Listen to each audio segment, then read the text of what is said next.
महाराष्ट्र के उप मुख्यमंत्री अजीत पवार अब मोदी के गुणगान करने में लग गए हैं।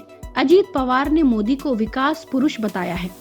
अजीत पवार ने कहा है कि प्रधानमंत्री नरेंद्र मोदी ने अपने विकास के एजेंडे से लोगों का दिल जीता है।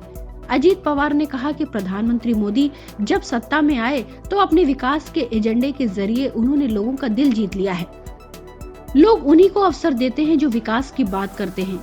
राज्य के मंत्री नवाब मलिक पर मनी लॉन्ड्रिंग के आरोपों के बीच भारतीय जनता पार्टी नेता किरीट सोमैया द्वारा महाराष्ट्र के दागी मंत्रियों की सूची प्रकाशित करने से संबंधित सवाल पर अजीत पवार ने कहा, मुझे क्या करना चाहिए, क्या मुझे भी जेल चले जाना चाहिए, मैं इस पर टिप्पणी नहीं करूंगा। मैं सिर्फ विकास के लिए काम करता हूं। गौरतलब है कि बॉम्बे हाईकोर्ट की लवासा हिल स्टेशन परियोजना के लिए दी गई अनुमति पर कोई आदेश पारित करने से इनकार कर दिया।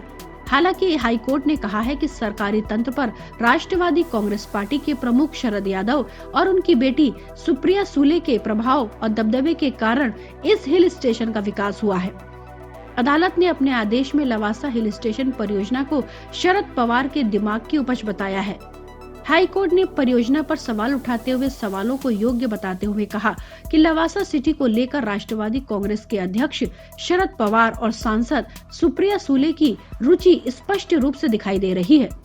इससे यह साबित होता है कि आरोप सही हैं। जज ने कहा है कि इस बात से इनकार नहीं किया जा सकता कि शरद पवार और सुप्रिया सुले द्वारा प्रभाव और दबदबे का इस्तेमाल करना अनुचित निष्कर्ष है। इस तथ्य को दरकरार नहीं किया जा सकता। बता दें 2001 में महाराष्ट्र सरकार ने हिल स्टेशन के विकास की अनुमति दी थी। तत्कालीन उप मुख्यमंत्री अजीत पवार जल संसाधन मंत्री थे। उनके आदेश से इस परियोजना को अनुमति मिली थी, जिसका याचिकाकर्ता ने विरोध किया था। जनहित याचिका में राष्ट्रवादी कांग्रेस पार्टी प्रमुख शरद पवार, उनकी बेटी और लोकसभा सांसद सुप्रिया सुले और शरद पवार के भतीजे और उप मुख्यमंत्री अजीत पवार को प्रतिवादी के रूप में नामजद किया गया था। हालांकि जवाब में केवल अजीत पवार ने हलफनामा दाखिल किया है।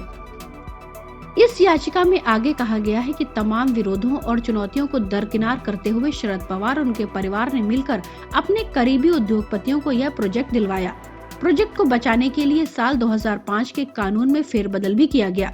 याचिकाकर्ता ने अपनी शिकायत में यह भी आरोप लगाया है कि लवासा हिल स्टेशन के प्रोजेक्ट को पूरा करने के लिए किसानों से कौड़ियों के मोल में जमीन ली गई, यानी एक तरह से कब्जाई गई है।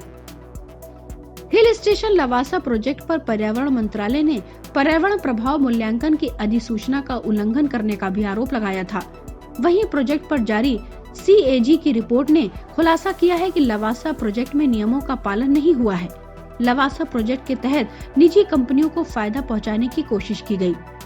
तत्कालीन कृषि मंत्री शरद पवार ने लवासा प्रोजेक्ट का समर्थन करने की बात भी CAG की रिपोर्ट में सामने आई है। Bureau report, public news.